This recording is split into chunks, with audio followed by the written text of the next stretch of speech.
हमको हकीकत लगने लगती है, पूरी बात हकीकत लगने लगती है हमको। हमारी 5 इंद्रियां हैं जिसको 5 सेंस ऑर्गन्स कहा जाता है।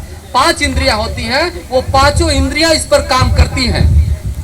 जैसे हम आपको देख रहे हैं, आप हमें देख रहे हैं। यहाँ से जाने के बाद यदि आपसे कोई कहा जाएगा कि एक बंदा था, रविशंकर चौहान कुछ स्पीच दे रहा था, तो आप लोग को कहा जाए कि नहीं ये सारी बातें झूठी हैं, आप मानने के लिए तैयार होंगे? नहीं तैयार होंगे, क्योंकि आप अपने आंखों से मुझे डायरेक्ट देख रहे हैं।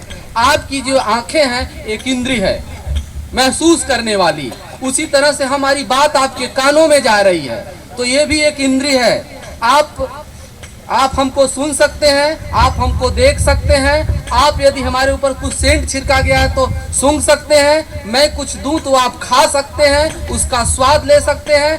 आप मुझे स्पर्श कर सकते हैं। तो ये 5 इंद्रियां साहब, जब ये 5 इंद्रियां काम करना शुरू करती हैं, तो जब आप हमको ये पांचों इंद्रियों से यदि महसूस करें, देखें, छू लें, कुछ खा ले, कुछ सूंघ लें, यदि पांचों इंद्रियां काम कर रही हैं, तो आपको यही लगेगा कि नहीं ये बात सही है, मैं रविशंकर चौहान को देखा हूं, जो कह रहा है वो झूठा कह रहा है। तो जब हम ध्यान करते हैं, भजन करते हैं, तो हमारी पांचों इंद्रियां हमारे दिमाग में काम करना शुरू कर देती है, और वहां हमारी कल्पनाओं के अनुसार हमको जो भी कृष्ण का कल्पना, चाहे जो भी कल्पना कराया गया है, वो हमको बिल्कुल हकीकत दिखाई देने लगता है। जैसे मैं मान लिया कि नहीं कोई बाल कृष्ण है, तो हम जब ध्यान करते हैं तो पूरा कृष्ण हमको ध्यान में दिखाई देते हैं, और ऐसा लगता है कि वो हमको दही खिला रहे हैं और हम जो है उनको अपने हाथों से खिला रहे हैं। जब हम ध्यान से बाहर आते हैं तो लोग कहते हैं कि नहीं ये झूठा बात है,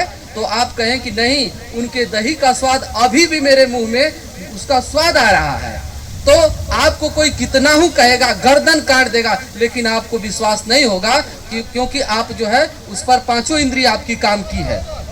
तो यही व्यवस्था होता है, और हमारे बहुजन भाई जाकर किसी आश्रम, किसी बाबा के यहाँ फंस जाते हैं जब उनको ऐसा हकीकत महसूस होने लगता है। तो ये जानिए ये हमारा साइकोलॉजी है, हम यहाँ पर साइकोलॉजिस्ट नहीं हैं, इसलिए जो है हम उनकी बातों में बरगला जाते हैं और फंस जाते हैं साथियों। तो इस बात को बहुत गहराई से समझना है। तो साथियों, मैं इन्हीं चंद शब्दों के साथ अपनी वाणी पर विराम देता हूँ। धन्यवाद।